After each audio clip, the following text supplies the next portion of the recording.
Fuat Соңғылыч, сиз баяндамаңызда айтып кеттиңиз да 20-60% банк коммерциялык банктар аркылуу жүргүзүлөт дедиңиз да. Туурабы? Дыйкандарга берилип аткан акча каражаттардын бардыгы коммерциялык банктар аркылуу ишке ашат, туурабы? 21,2 миллион банк аркылуу болот. Жок, ошол кайсыл банктар аркылуу болот? Коммерциялыкпы же Коммерциялык банк аркылуу карап атабыз, бүгүнкү күндө айыл банкты карап эмне үчүн? атабыз. Жок, эмне үчүн коммерциялык банктар аркылуу? Жок, бул жерде РСК банк деле же кошулса болот. Бул жерде бүгүнкү күндө дүйнөлүк банктагы ушу айыл банкты карап, айыл банктын программасы менен ишке ашырып атат да. Жок, сиздер баяндамаңыздарда коммерциялык банктар аркылуу ишке ашырылат деп баяндама берип атасыздар да. Сиздер айыл банк аркылуу же мамлекеттик банктар аркылуу деп айткан жоксуздар да. Керемет банк бар, РСК банк бар, айыл банк бар. Эмне үчүн коммерциялык банктар аркылуу? Айбек Алтынбек, коммерциялык банктарды отурсаңыз, эмне үчүн биз жеке банктарды байытышыбыз керек? Мейли, сиздер канча пайыздан берип атасыздар банктарга? 5%данбы? 3%дан бересиздер. Алар дыйкандарыбызга 3%дан береби? Эмне үчүн 5% кошуп атат анда? Айбек Алтынбекович, Эмне үчүн РСК банк, Айыл банк, Керемет банк ошол суммада берип пайда тапса болбойт? Бул мамлекет, Руслан мырза, бул мамлекет карыз алып атабыз да, туурабы? Кайтарабыз да бул акчаны, толугу менен кайтарабызбы? Бул мамлекеттик карызга жатат, туурабы?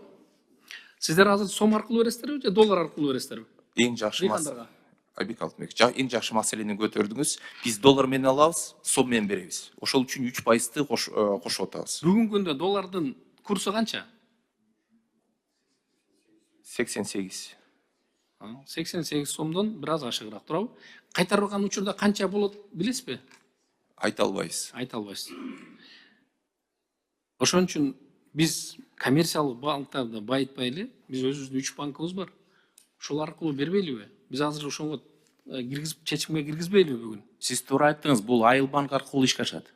Башка коммерциялык банктар Жок, баяндамаңыздарда коммерциялык банктар аркылуу деп айттыңыздар го. Ошо айыл банкта, ошо коммерциялык банкка кирет. Сиз азыр өзүңүз айттыңыз. Туурабы? Коммерциялык банктар жана айыл банк аркылуу деп, туурабы? Анан эми азыр кайра башкача сүйлөп атасыз эми азыр. Айбек Алтынбекович, уруксат болсо мен жооп берейинчи. Бул маселе боюнча финансы министрлиги иш алып барды. Чындыгында сиз жакшы маселени көтөрдүңүз. Себеп дегенде дүйнөлүк банкта сурап атат, башка коммерциялык банктарга да бергиле деп. Биз башка коммерциялык банктар менен иш алып бардык. Руслан мырза, ошону айтып берейин деп атам. Жок, токтой туруңуз. Эмне үчүн алар сиздер ушуга бересиңердер деген условияны коет? Жок. Эмне үчүн алар дүйнөлүк банк аны айтат? Айбек Алтынбекович, ошону бересиңер деп айткан жок. Алар ар бир коммерциялык банктар эркин түрдө аларга бергиле деп атат. Биз эмне үчүн? Ошо бардык коммерциялык банктар менен иш алып бардык, сүйлөшүүлөрдү жүргүздүк. Алардын бир нерсеси бар, булар 5% аз аларга. Мисалы биз 3% берип атпайбызбы?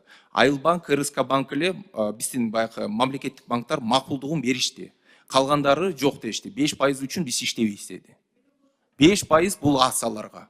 Себеп дегенде булар операциялык чыгымдар 3. Руслан мырза, анда биз азыр колдобойбуз, анда өткөзбөйбүз. Эгерде сиз ошону азыр ошондой болсун десеңиз, анда биз азыр мен депутаттарды чакырам. Колдобойбуз.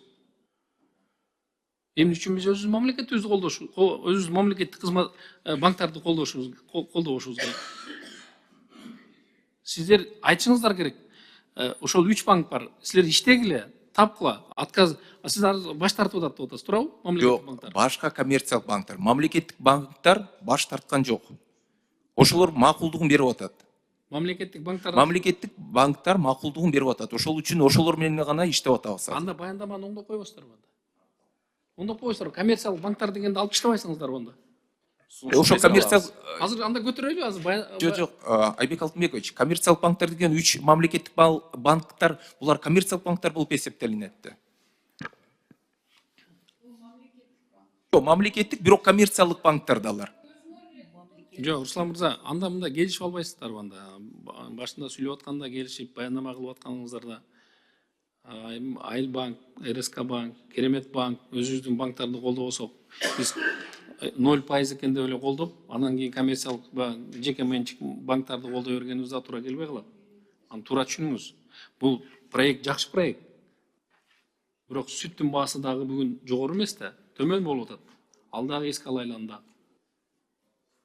Биз баары бир сүт өндүрүүчүлөргө жок дегенде мамлекеттен кредит берип атабыз, аны арзаныраак берели да, субсидия кылып бере албагандан кийин.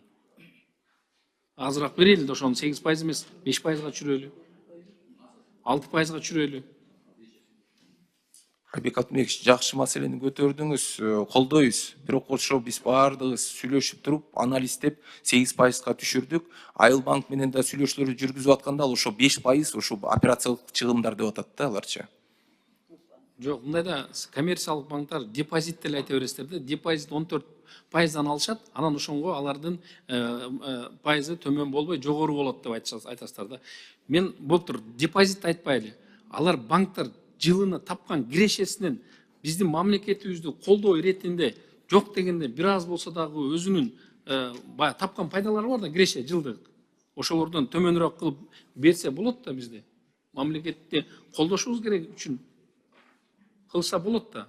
Дайыма эле ушу сиз жооп бересиз, банктар жооп берет, баардыгы айтат, ошол депозит бүгүнкү күндө 14%, 15%дан алып атышат, 17-ге чыгып кетти деп атасыздар азыр. Данияр Ермекович, эгерде ушул биздин мамлекеттик банктар аркылуу ишке аша турган болсо, мен колдойм. Чечимге дагы ошондой кылып кошойлу. Жок, жеке менчик банктар боло турган болсо, анда колдобойлу бул иш. Мыйзам болбойт. Рахмат.